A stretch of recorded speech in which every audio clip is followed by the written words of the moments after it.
Gen Next, Millennials, Gen Y, call them what you will, but they are changing workplaces. They are coming in droves, in great numbers at workplaces. In fact, Business Today did take cognizance of that, and we did a cover story on the subject called Rats at Work, which was extremely well received by all the readers, and it was extremely popular, which goes to show how companies are getting impacted by this force that is entering the organization. And I would like to open this conversation with you. Yours is an organization that reaches out to a young audience. How do you see this force coming into the workplace, impacting an organization? How have you seen this change over time? I think the younger workforce, it's like when you drive your car, the side mirror says the object may be closer than it seems. And this is about the millennials. They're just there, and it's better that you become aware of the millennials and going to be part of the workforce. We are in 207 countries, and we saw a very wide phenomena, I think, when the millennials are coming to the workforce. So it forced us to really look at how we're going to have a framework in which we can mash multiple generations together. Because it's extremely important for us to look at from a global perspective. Like in Asia, our all recent recruitment, we found that about 71% of them were coming out to be millennials. India is a bit different story, but overall Asia it's about 71% millennials. In India it's about 40%. And out of that, 65% happen to be women. So that really forced us to think about our whole framework of diversity. We started moving away from diversity to diversity, inclusion and inclusion. So millennials became an integral part of our agenda. And I think that's trying to change the whole HR proposition, the people proposition for our organization. If you look at millennials as a workforce, it's a generation which has grown up on devices. The language is difficult to understand. I got two daughters. One of them was in college and the other was in high school. I forgot my reading glasses at home, and I messaged her. That's the best way to get a quick response from millennials. So I messaged her, do you know where my glasses are? I got a reply, 404. 4, numeric 404. I didn't know what the damn thing was all about. It means, in millennials language, I have no clue. So it's very important that I think we try to create a framework where these people come with a lot of individualism, a lot of achievement, a lot of passion. And I think what we are realizing is how we are able to tap into that passion, because this is one group of people, from them passion overachieves or motivates them to an extent that you cannot take them for granted, you cannot take their engagement or loyalty for granted. I was reading across a survey where, and it's an India-related survey, the benchmark of India with other countries for millennials. It's called The Paradox of Millennials. It's a study released by Mercer. I was reading that. They asked about, do you love the company where you work? Yes, I love the company where I work. And the average was higher than the global average in India. Do you recommend this company to your friends to work for? Yes, I would recommend the company to my friends. The average was again higher than the global average. Do you enjoy your job? The percentage was lower than the global average.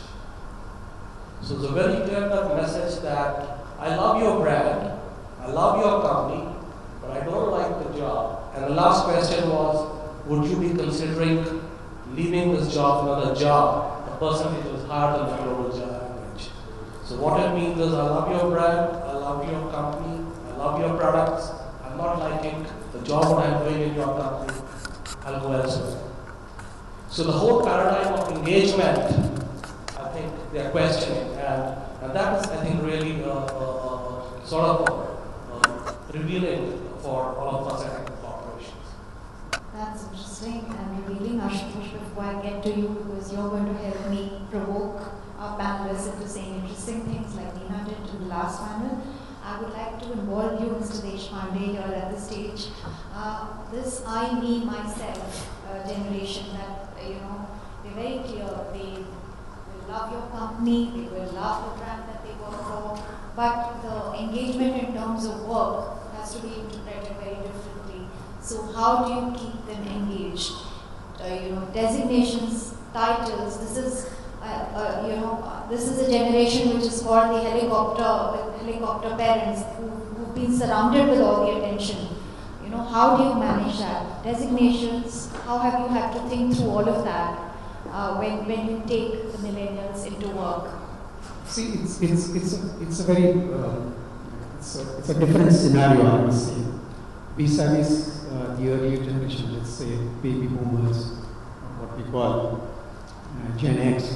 The issues were a little different. Work-life balance was not so complex an issue. Or rather, it was a complex issue. For this generation, it's not a complex issue. As you rightly said, engagement. In the earlier generation, if you look at baby boomers or what have you, Gen X guys, you could see a different kind of a scenario. You would have a high satisfaction, okay, but low engagement. The guy is happy, everything is going well for him. He has reached his jacket size. The outside lawn does not look greener for him. High satisfaction, but then he wonders, what do I work for? So low engagement. It could also be otherwise. Low satisfaction, I am not happy with what I am getting here. But then, I also don't look at the greener pastures outside, and I continue to put my heart and soul in the job, and I have very, very high engagement. Low satisfaction, high engagement, high satisfaction, low engagement. These kind of equations were probably possible. They were definitely possible. We used to call them actively engaged, passively engaged, or very actively disengaged also. With this new generation, you don't find that kind of equation. If they are engaged, if they are happy, they are engaged. If they are not happy, they are not engaged. And it takes them nothing to say quits. The pastures are always greener outside. I have seen scenarios in our recently commissioned plant in Chennai, where we have a high number of these young generation. All our plant is operated by young guys whose average age is not more than 23. And I've seen issues. The guy wants to walk out. Work-life balance issues, very, very simple, nothing complex. He says, because you have put me in second shift, and my girlfriend working in Nokia across the door, she's working in first shift. I'm not able to meet her. Simple reason, wants to call it quits. In this kind of environment, the question is, how do we still keep them engaged, and how do we still get the best from them? I think the answer is also not that very complex. You just need to know them. You just need to communicate. And communication is also very simple, easier with them. Communication is also not very complex. Appraisals are also not very complex. There and there itself. If they have done a good job, you need to tell them you have done a good job. They will not wait for 6 monthly cycle and annual cycle of performance appraisal. Communicate with them. I would also say build some kind of a, I'm using a term, emotional connect. Build that kind of emotional connect with them. Understand, and I would say kind of respond to them in the quickest possible manner. Instantaneous feedback. Instantaneous. I think that works. That will work. Mr. Siddiqui, what is your take on this instant feedback, instant praise or instant response? How do you balance that in an organization where you have different generations at work? How do you nurture an ambition of somebody who is younger and also take care of somebody who's from a different generation? There's a whole thing of leadership, there's a whole thing of career path for a young person who's in a hurry to grow. How do you do? Yeah, I think before that, there was, you were mentioning about the kind of profile we are talking about. I think a couple of years back, National Charity Network, Delhi chapter, they organized a conference on decoding compensation and benefits, comp and ben strategy. And we had this panel, I was moderating, and then there were question and answers to the audience. And there was this guy who said a slip, where there was no question, there was an observation, and he requested that you must read it out. So it came to my hand. Observation went like this, is that the best strategy will be that people who are growing senior, their compensation should decrease, and the young people, their compensation should increase.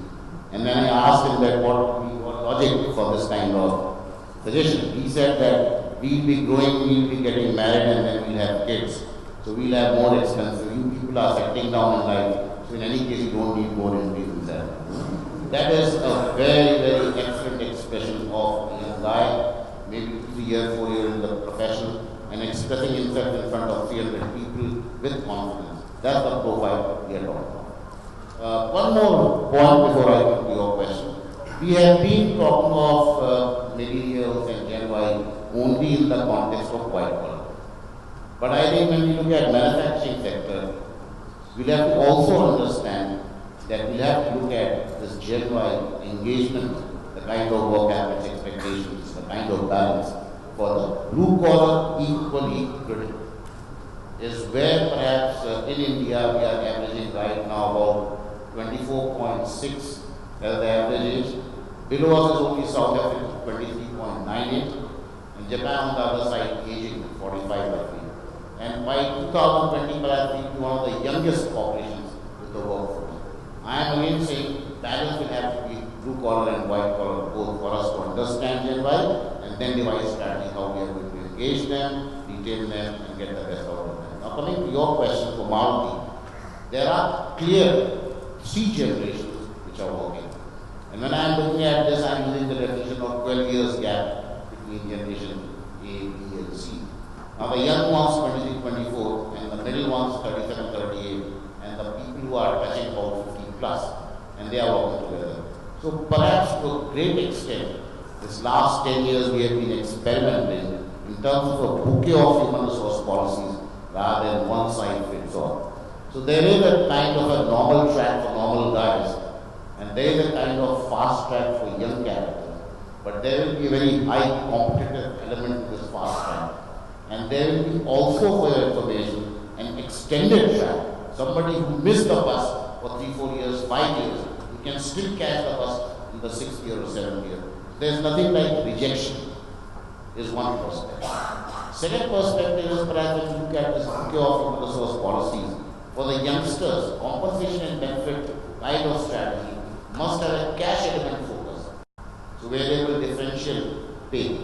And when you look at the older population, you look at benefits which will be more attracting and retaining them. So one simple example is in Maruti, a deputy general manager is extremely happy when he is allocated a parking specified for his car inside the factory premises. That's a very big thing for that guy. For the young guy, for the Gen Y guy, parking means nothing. If you park him with 100,000 end of the year cash, that may excite him a little bit because perhaps that is his basic objective. To a great extent, when we are looking at this kind of a balance, it also requires a fair amount of flexibility in the leadership domain. And I think once we are discussing this subject today, my biggest worry is whether on the leadership level, whether the CEO or the leadership team, we are preparing consciously with high sensitivity to be able to handle this young workforce. In my assessment, and as Nina was taking a slightly different perspective in the earlier panel, I'm also trying to talk about that perspective. In reality, we are far away from recognizing this fact that a new behavior of leadership will be required to engage and deal with this young population. To a great extent, my understanding is, in Maldives, what we have brought into play is they are different. Absolutely no doubt on that. But there is nothing wrong, there is nothing real. There was earlier, 5, 7, 10 years back, statistics of a guy leaving early. And then this shift came that if he's only staying 3 years, unlike you and me, 10 years and 15 years, why you are turning him together? Why not engage with him for 3 years and get the best out of him and give him the best of him? I think somewhere that shift in terms of leadership traits, to a great extent, flexibility, and perhaps looking at a different generation to work with, we call them also tech leaders, because they are very tech savvy. And as Samir was saying, whereas to a great extent we all realize in our families, our kids are much more sharp, focused, and smarter than what we can do with kind of idea applications or phones or all those things. Why not accept it? Last but not the least, in Maldives, we also look at innovation. This third eye perspective, using the young colleagues. And to a great extent, when we look at suggestions of guidance in the Japanese context, we are touching right now roughly about 300,000 implemented guidance every year, resulting in a saving of in excess of 296 crores a year, published figure for last financial year. This we will see end of March where we reach. There also there is a tremendous potential. To a great extent, initially, but very, very fascinating. There's actually proof in what you have shown. What's been your experience, Ashutosh? When Business Today embarked on this exercise of what is young executive, which is actually looking at achievers, 40. We were struggling to find people in the 40 age bracket. We had to actually relax our rules and look at people who were 41 and 42 at that point in time. It's still a struggle. Do you see companies actually promoting leaders at a young stage? Are they kind of groomed, and are they ready to take on the responsibility? Because it is not only about personal achievement after a point, it is about carrying a team with you. So, how does it play out? Frankly, so let me promote some pieces. That's my job. So, I don't think companies understand this reality. There is no preparation organizations have for looking at the middle of the getting into the leadership role, coaching their bosses, the millennials into how to deal with it. Let's understand, this is a generation that's been told you can be what you want to be. Everybody gets a certificate, everybody gets a trophy, everybody wins, no one's a loser. And so it's a generation that we've seen come up with a sense of entitlement. I'm saying this is the generation me, actually about myself. This is also, as Mr. Siddiqui pointed out, a generation that moves jobs as frequently as they wish. There is no career planning traditionally, which made wisdom say you spend 3-4 years in a particular job minimum, and then you move on, and you move on only if you get a different experience and round yourself off as a professional. This is a generation that perhaps when they enter the workforce have no clue what they want to do. And they, I think, spend the first 5-7 years discovering what they want. So how do you really thereby engage with this audience that doesn't know his mind? And I don't think Samir mentioned things. I love Coke, but I don't know what I'm doing here. Is how I decoded some of what that research is. So I don't know how companies are dealing with it. I'd love to hear. I think you've got to be a half shrink, half diplomat. Because this is not a generation that's willing to listen to saying, I think that your performance was really, really disappointing. and I think let's review what you really ought to be doing. You've lost the person by the time you've said that, because they're not used to doing it. And I guess a lot of the leadership teams in companies have brought up their kids saying, you're doing great. Doesn't matter if you didn't come first. So I won't name the education company here, but I've seen some research that they have done since 5 or 7 years back. And so I saw the last research that was done 2 years back, and I was party to the research that was done in the mid-90s. Until the mid-90s, people were, kids coming out of school were worried, or college were actually worried about what they are going to be. 3 years back, they weren't really worried. They weren't really pushing the pedal on saying, I have to work harder to get into something. They said, okay, I'll join a BPO. What's the problem? I'm not going to be without a job. So I think this entire economy booming has actually made jobs very, very easy. And so I think your talent in your organization is a bit like merchandise on Flipkart or eBay. If you don't pay it, somebody else will. I don't know how you see that. Yeah, please. Can I? You see, the job opportunities are plenty being available to the young generation is certainly a fact that needs to be taken into consideration. What is also required, as we said, we also need some internal preparedness to handle the younger generation. In JK Tire, when we commissioned the probably world's best tire plant in Chennai a year back, we took a decision that the entire plant will be managed, operated by young engineers, and they won't have supervision. It took them 6 months in advance for the plant was commissioned. And we internally prepared ourselves that we were going to hand over this 1,500 crore worth plant to this younger generation. There's hardly any supervision in Chennai plant, and he's my customer, he's my king. He's the biggest OE customer that I have, Mark Suzuki, and I'm sure he would be a testimony to what I say.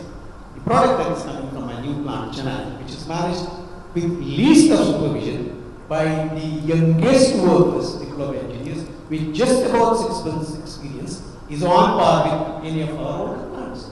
But then we had to internally be prepared for this can be done. We had to accept that if you train them properly, coach them properly, mentor them properly, manage them properly, build a good kind of emotional connection with them, they will perform. They will perform with least of supervision, and they will perform better than probably the older generations that we are in our older plants. So in Chennai, we have the thinnest manpower and the highest production and the best. But then accept that this reality that I can hand over the plant to the younger generation and they don't need so much of supervision. Also needing we have to motivate our own older guys to accept this. But then it works. What's been your experience? One of the typical challenges that organizations, many people articulate is that earlier a manager went through the paces. So therefore, in some senses, emotionally, he or she was a lot more evolved by the time they reached a stage where they could take on a leadership role and they could group people in a hurry. Here, with multitasking and all of that and different age groups colliding in a workplace, how do you ensure that these qualities are built, a person is ready to take on leadership roles at a young stage? To a great extent, I think will be coming out of first kind of leadership to bring an offer to your people, and then second perspective will be the work culture, the work environment. And I'll give you one very simple example is that Maruti historically being a public sector company and then this transition 2003 onwards into becoming a kind of a private sector company, that was part of a Japanese multinational. It was a huge shift in terms of the ethos, the work culture, and then the third point is the human resource policy. And typically, when I talk about this, there was this very strong culture of Sir culture, very strong. And second is the culture was, without being so stated, culture was the senior is addressing a group, then you nod and you agree. That's the end of the story. But when we talk of Gen Y, when we talk of this millennial, they would like entirely opposite. They would like to have a lot of communication and a lot of clarification and a lot of suggestions and observations. They will prefer a questioning culture, a restless culture, a kind of a dialoguing culture. How do we bring this?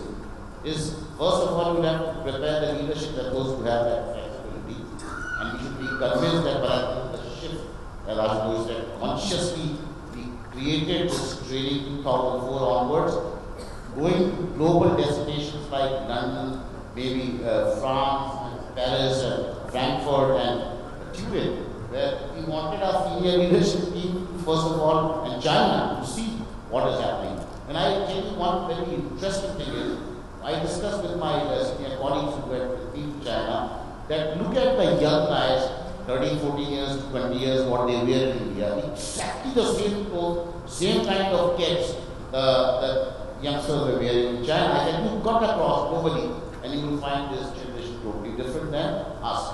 To a great extent, when we look at this, preparing them for leadership growth, I think there has to be a framework where you bring in people with high responsibilities, and you have to first start handholding, then and there.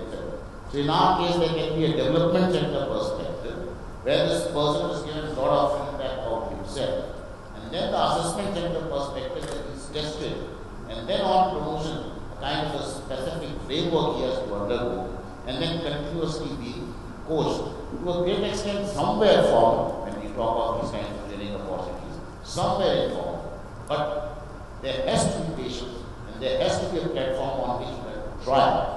But let me tell you the outcomes. The outcomes are, some of the experienced managers have done exceedingly well, no doubt, that's history. But some of these young managers who have become, in our case, called department heads, guys at the PGM level, and then he's holding maybe around 100, 200 or young guys at his disposal. They have done outstanding leadership role because their connect is very, very different than the conventional. Now, what is this new connect? New connect, one very simple thing which I have found that the leader must have the patience to listen, not to talk. Too much talking, leaders do. If I look around myself, 35 years of my career, leaders prefer to talk too much. They want to hear your voice all the time, their own voice, all the time. Very stupid in my thinking. Times have changed. Listening is a tremendous leadership trait because you will come to know ground realities. You will come to know perceptions rather than reality, know what people are thinking right now. To a great extent, first. Second part, we have to ensure channels of communication. Communicate. What is my intent? What is the direction of the company? Where we are heading? Recently we had this Gujarat issue, the new plan allocated to Suzuki. Our youngsters within Maruti wanted to understand from us what is happening. What is the problem? What the investors are saying. So you cannot just brush them off that we are handling investors. You mind your own business and keep on producing cars. No. Shop floor, offices, back office, marketing, everywhere is very aggressive communication we have to make. So communicate. Third part, when we talk of engagement, first of all, instead of criticizing, we should handle. So we have a buddy system. We have a mentoring system. At the shop floor, we have an umbrella mentoring system. One senior supervisor will take 5 young blue-collar workers and will take care of them at work and at family, personal and professional, both. Same thing in the kind of offices when you look at this buddy system. Because 300-400 young engineers coming and joining Maruti straight out of the college. So, जहाँ पे खड़े हो जाते हैं वहीं पे there is a lot of noise and a lot of laughter. Then we'll have to prepare for allocating those 4 or 5 to a 3-4-year-old senior in Maruti who knows what is happening in life, who knows what are the ground realities, but who's also like them. So buddies handle them, usher them in. That's the kind of onboarding process I think which can help to a great extent. Just leaving them there and expecting them to start behaving like 40-year-old guys, I think is recipe for disaster, you know. So somewhere, perhaps when we look at Maruti, there are T group meetings. So there is no formal conference room or any such thing. We just put chairs and we sit together and we have tea and pakoda. And I would like to visit most of these guys in groups of 25, 30, where they can all speak. So many of them keep on asking me, why don't we go for 5 days? That's the kind of openness, freedom of expression, where perhaps you have to be creating that work culture. Somewhere in Maruti, this is a tremendous last 7-8 years of our coping with very senior guys, eye on it, about to retire, middle of the group, very experienced, very high expectations, but still very mature. And this young group, very high aspirations, very high risk taking, and perhaps very tech savvy, including both the kind of office population I am referring to and the blue collar Gen Y. Interesting you raised the thing of your Gujarat plant and how everybody wanted to know about it, which also hints at the previous panel that how ethical issues and all of that is becoming important for employees, and they want to know, they keep questioning you all the time. But Shamini, I think I was listening to that panel and we were looking at some very outstanding views on what ethical leadership is. And I wanted to raise a question like what we did in Concord outside. My question and my worry is that if I look at multinational companies, if I look at Indian private sector companies, if I look at public sector companies, which are the most ethical and which are the least? There is one kind of thought process, and I think Nina raised a lot of relevant questions from my perspective. What is the ground reality? When we talked of success and they were talking about it, I think the basic reality is the top leadership, including the CEOs, chairman, CEOs, MD, everybody, end of the day, they are first going to look for business results at any cost. That's the reality here of multinationals and of private sector. Public sector, I have no experience, so I don't know. That's the reality. And how do we fit ethical perspective there? If we had such wonderful kind of discussions earlier, I think, so my compliments to Business Today and SRM for initiating these very, very issues, both as well as ethical perspective of leadership. Then we would not have suffered something of those kinds of episodes which happened around our country, and we got into a big, big issue. Even Price Waterhouse, they are our auditors for the last 7-8 years. They got into a big problem when something happened. And Maruti board had to review that whether we continue with Price Waterhouse or we shut them off. In any case, coming back to our perspective, the young generation, blue collar as well as for people who are going to work close to us, as our management body, young body, fairness, element of fairness and ethical perspective is very, very critical expectation. Very critical expectation. To a great extent, there is another catch here, that for a leader it is important to be fair. Very, very important to be fair. But more critical is for him to be seen fair by the population.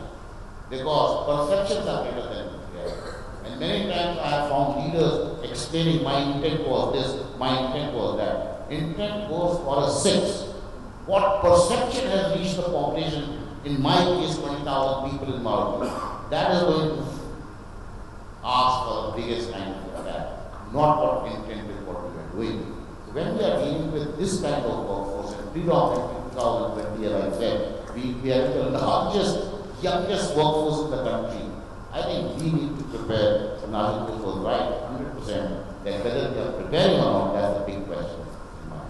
To a great extent, Maruti's example I am talking, huge shift from people who used to sit in cabins to us sitting in the open halls with our guys, same uniform, same food, everything common, but somewhere we have this little advantage going forward. And believe me, the young guys who join Maruti, and I keep on meeting them and asking them what they like is that very ordinary simple green color Maruti uniform. Because right from managing director down the line to everybody, they are in that same uniform. There is no difference. There is no difference of the star or the color or the structure. It's the same. So, Devi, are there different competencies? Is there a different competency framework you think your company needs to evolve just to figure out what's a future success profile? So there are everybody follow some framework or the other. How do you guys look at it going forward? Yeah, to a great extent, I think, but I think it would be better that we define kind of competency framework which should be communicated very clearly to the entire population. And then I think in the earlier panel, Shailesh was mentioning about reward and recognition. We have to not only recognize that behavior, we have to strongly demonstrate that the charitable behavior throughout the company. It's a very interesting thing that when we first time started a 360-degree feedback process for the senior team, and believe me, my peers, all the functionaries at that point of time, I could see the element of hesitation. That if this is open to 10 or subordinates and 5-6 colleagues and superiors, what the juniors are going to tell about me. That was the fear. And I showed them my previous. Let me add to what Mr. Nick is saying. I give 2 examples, I think, of multi-generational leadership right now in our country. Like all Indians, we love cricket, right? And I think Dhoni's leadership style was one of the best multi-generational leader who's leading a multi-generational team. At one point of time, you had a Generation X leading cricketer like Sachin, and you had half of the team which was born when Sachin started playing. And you had, that was the most successful cricket captain, one of the most successful cricket captain of Indian team, who was willing to accommodate different generations, understand what they need, what they want, and have able to appreciate those differences, still focus on the core strength of theirs to produce a great, strong team. I think that's a very good example we have out there. You see all the young players, they always call Sachin Paji. You should have heard that in interviews. And the word represents that respect and the sort of interaction they have amongst themselves. The youngsters are very different, but they were all part of one team, I think. So one India team, cricket team was a great example. I think we had one point of time how a leader can lead a multi-generational workforce by understanding. I think that's the first step, and that's what Siddiq Saab and Ashutosh talked about. Understanding what is it makes the different generations. Appreciate those differences. I think that's more important. Why they're different, why it is important. Third is accommodate those differences. And finally, integrate them so that there is a strength which is being emerged. In Coke, we experienced some of these things, and in 2012, when in Davos, the world leaders realized that there was a whole new millennial workforce coming up. There's a whole group called the Global Shapers, which is young, less than 30 years old global leaders who are shaping the world. Coca-Cola co-sponsored that, the World Economic Forum, and adapted that. It's not because we had any, we did have some altruistic objective, but more was to understand what a young global leadership mindset is. And we started working with them, and in our leadership development programs, it's compulsory to interact with the global shapers and work along with them or our emerging leaders to understand how the global leaders think and how we work with them. Second, I think we are a marketing company. Our marketeers are relying very heavily into research on our consumers. And our consumers are what? Are also the larger portions millennials. So a conscious effort to blur internally the boundaries of the functional boundaries. An HR guy, probably I spend more time with my knowledge and insights teams in marketing department than probably my marketing director spends time with them. Because what knowledge and insights they are talking about the consumers of our products are very important for us, because we are also going to experience, they are also going to position to them my company as an experience or a place to work for. So I think internal preparedness also means trying to learning from newer areas, newer nuances, how the new workforce needs to be accommodated. Third, I think, given all the talk, there are two words which have been there if you are a personal manager 70 years back and if you are a personal manager today. They are always the two mantras, I think, coaching and mentoring. Now you can call it a reverse mentoring by having young guys being coming to you and mentoring the senior leaders and trying to understand that. But coaching and mentoring are coming up with a major focus of integrating the multi-generations. I think it's becoming more and more important that leaders spend more time with younger generation, because in this generational shift which is slowly happening, the biggest fear in an economy like ours is going to be knowledge transfer. If that doesn't happen, there is a substantial valuable experience of, let's say, Generation X or baby boomers is going to go away if we don't handle that. So by focusing very strongly on institutions like coaching, mentoring, we are trying to bring in a huge focus in ensuring a multi-generational shift. It is going to be evolutionary, it's not revolutionary, because some portion of it is definitely revolutionary. That is what is happening within our companies. A large framework is dependent upon the socio-legal framework in which we operate. A simple example, Mr. Siddiqui talked some time back about compensation redesign, and I'm pretty sure it won't take off because a substantial portion of your compensation is linked with the government-regulated employment laws, right? Till the government does not see that, we will not be fully moving into a flexible compensation plan or customized compensation plan. So it will be an evolutionary, not revolutionary shift.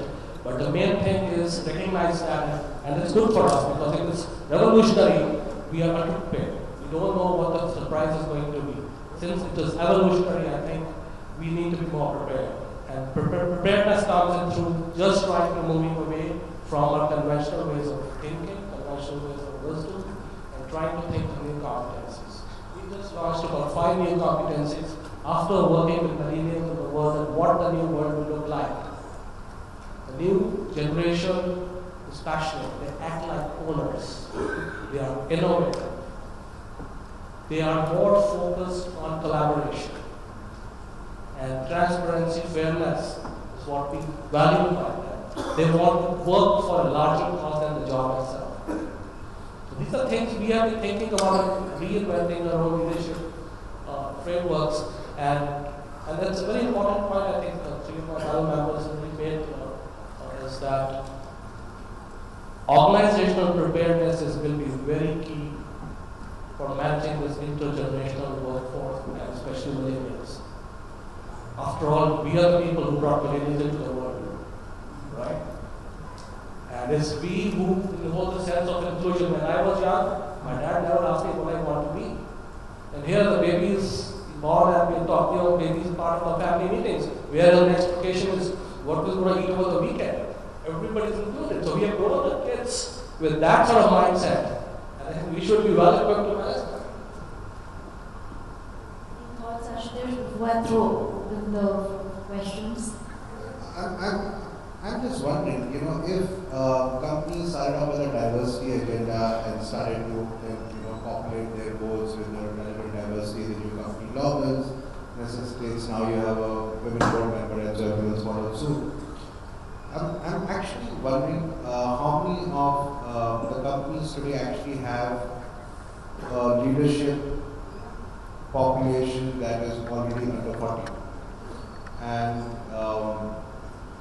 if ultimately the entire thing about restructuring the company organizational structure is to reflect the reality of the population and of the consumer,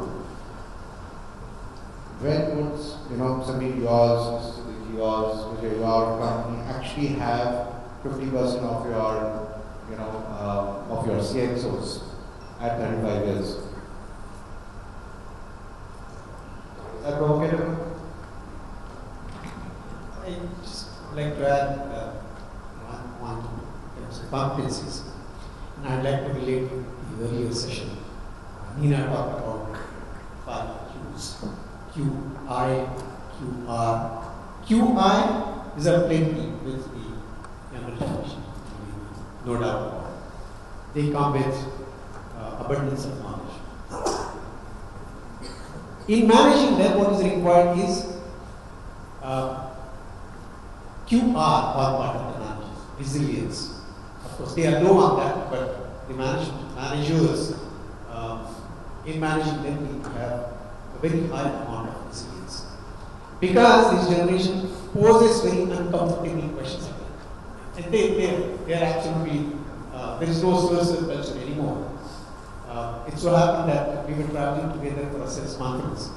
And earlier that we had an internal communication saying that we must be very hard on the costs and we must see a cost in every possible way because the customer wants 5% cost reduction every year and the customer is very demanding and you have to put up with them anyway.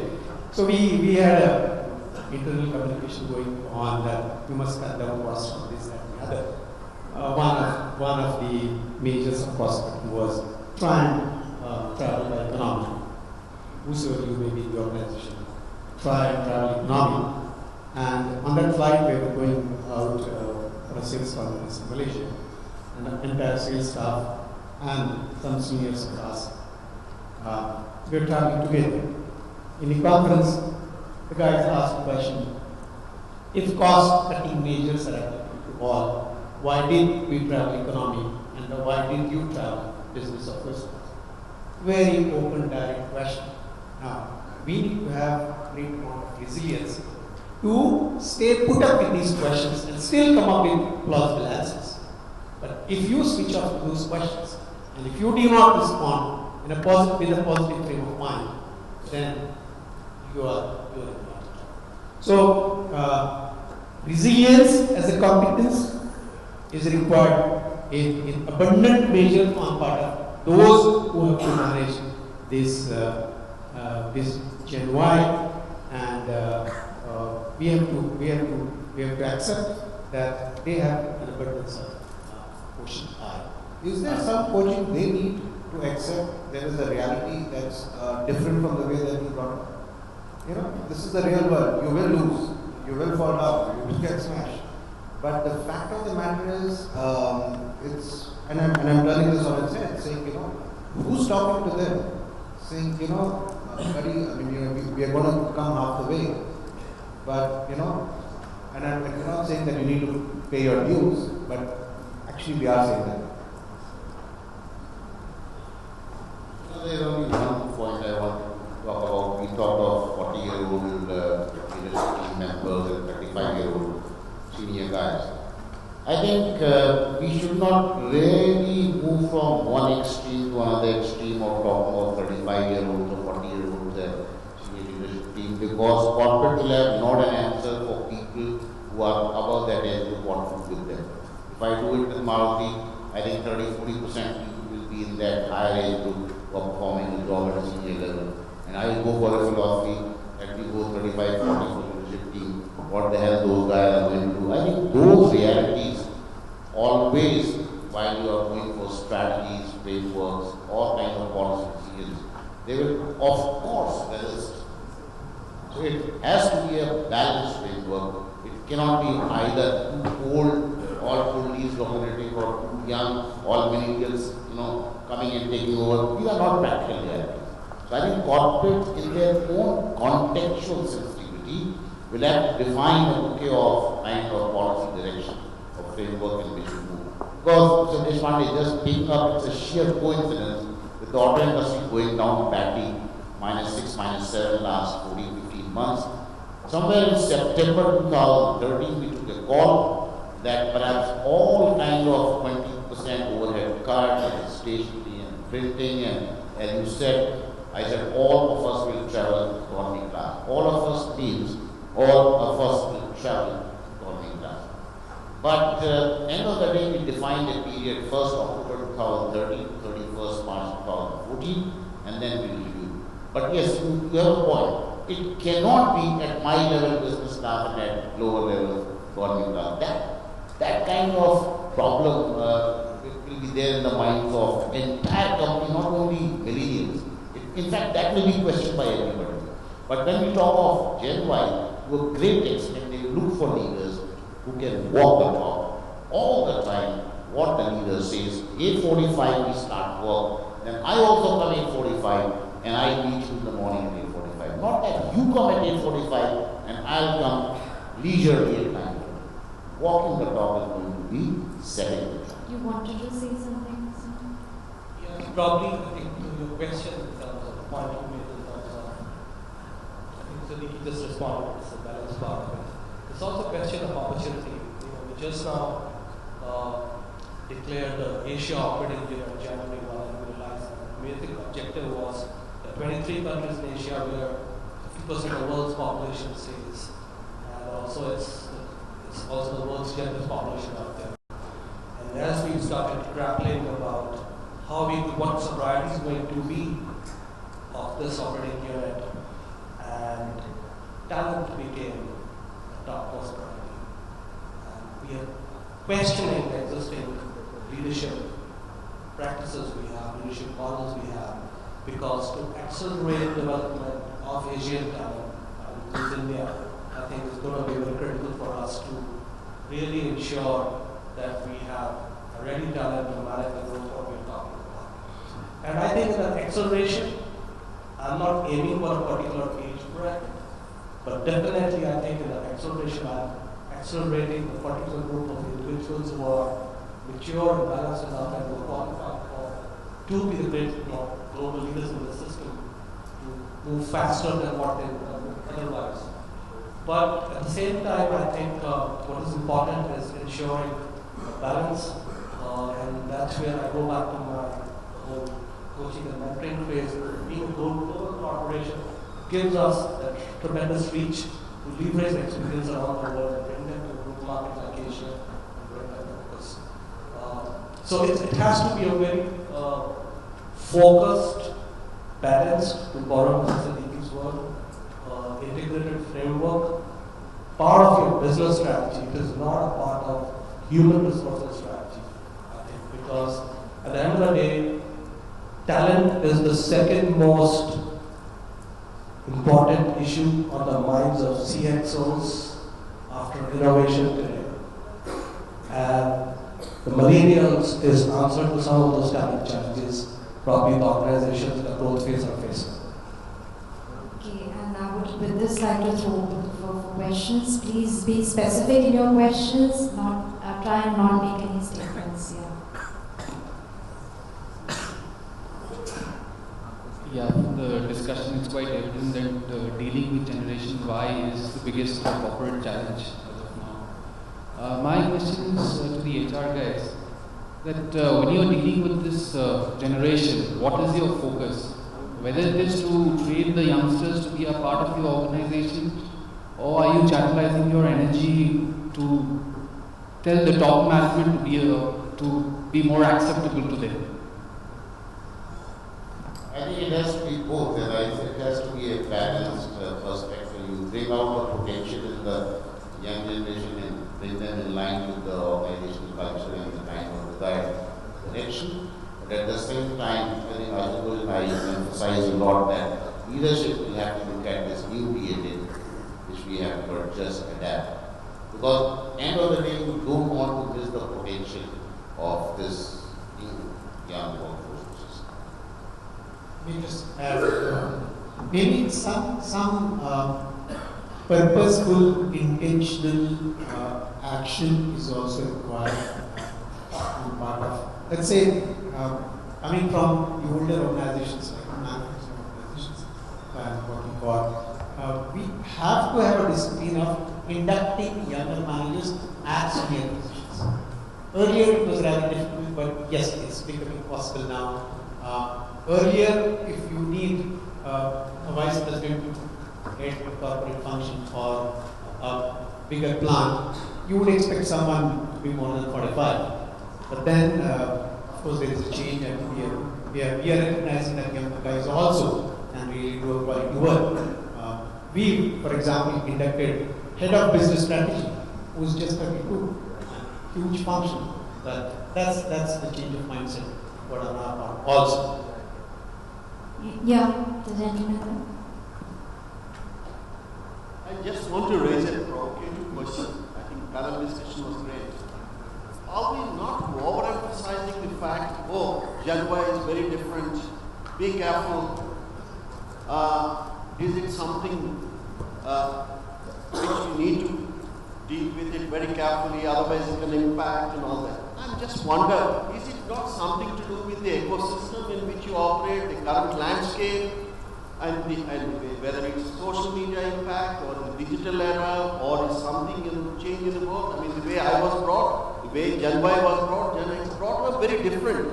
Is it not something which is a part of the evolution, or is it something which we find it extremely difficult to cope with? That's my question. Varga, welcome to the show. I think very important question you have raised. Somewhere we get misleaded into raising a subject beyond a point. And I think before you came in, some such perspective you could share, they are different from us. But the entire ecosystem has changed over these years, because we never had internet or any such thing when we were growing up. So I think there is no point in creating a kind of a havoc around this millennials or Gen Y. But I remember that earlier it was 12 years, now 6 years, generations are changing, because you said the environment has changed, environment around us, in terms of how we are brought up is changing. But to a great extent, I think we need to take into consideration kind of a new leadership perspective, a kind of new corporate perspective, whereas somebody in the beginning asked for Maruti. 3 generations can coexist, can exist on a win-win platform, and can keep on contributing their work for the success of the company. To a great extent, in your question, I also would like to reconfirm that there is nothing like unnecessary alarm which we should keep on raising all the times in discussions and conferences. But I think we should consciously discuss these critical subjects as this is well organized. When we look at corporate governance, ethical perspective, when we look at this significant shift in demography, I think we should be conscious about it, and we should be preparing how we are going to adjust to that and do best.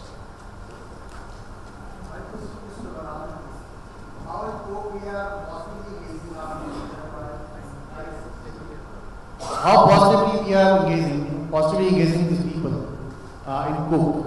What is our strategy in terms of dealing with them, in terms of they are emotionally engaging them, physically engaging them, and intellectually engaging them? Because you have those numbers with you. Our engagement, I think, as I said, it's all about repositioning the people proposition to the younger workforce in terms of trying to help them to find their passions. So it's probably definition of engagement from our perspective has undergone a change. So fundamentally, are you contributing? Are you learning? And are you having fun while doing that? I think these are 3 premises on which we are focusing in. Are you contributing? Are you really making an effort? And the whole, your contribution to work, your recognition of that comes with that content. Second is the learning and development aspect. Are you learning? Are we giving you any good opportunities? And third, while doing these 2, are you having fun? This is all about creating an environment which is informal, which gives you the flexibility to operate. At the same time, you are focused on your efforts to produce results, and you are rewarded. Okay? And you are learning and developing. The overall culture is of openness, and we have adapted things like, since we are very active on digital and social media, and also learning the nuances of that also. So we are adapting a lot of practices which we do outside in the market within the company. So our entire organization is onto a sales chapter platform. You can reach out to anybody and post any questions. So the frequent communication happens, and in fact, you over communicate. So you have, for younger workforce, you may have something like skip levels, coffee discussion. functions, lunch with president, meeting with HR departments. We adopt each other's region, like I adopted a particular geography. I'm an HR guy, but in the season I'm there in that geography with my guys, out in the field, traveling with them. And certainly there are no more boundaries in terms of title, in terms of hierarchies. And I'm there with them because I want to sell more. That's my season, right? So I'm there with my sales force out there and selling. So fundamentally, the leadership is tuned towards this culture.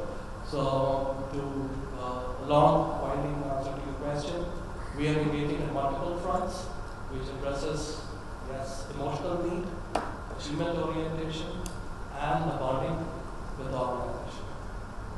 Wait, just one question and we can complete, yes. Yeah, my question is slightly specific. That is panel suggestion to an organization where teams have different age group people. Like somebody, we got an example like 32-year-old getting into a very, very senior team, and all other team members are maybe 40 plus or 45 plus. Like this is a specific example that I'm coming from. So the initiative that can be taken by an organization to make this team work, specifically one or two youngsters moving up into strategic teams, obviously on their talent, but now they are part of that team and finding it difficult to cope up. What initiatives can an organization take? I'm not very sure about your question because it was too long. If you can just precisely ask quickly what exactly. A 32-year-old person in a group, all others 45 plus, finding it difficult to cope up with. Organizations finding it difficult to move another person of similar age group. So what initiatives can it take that their team works on, that team works?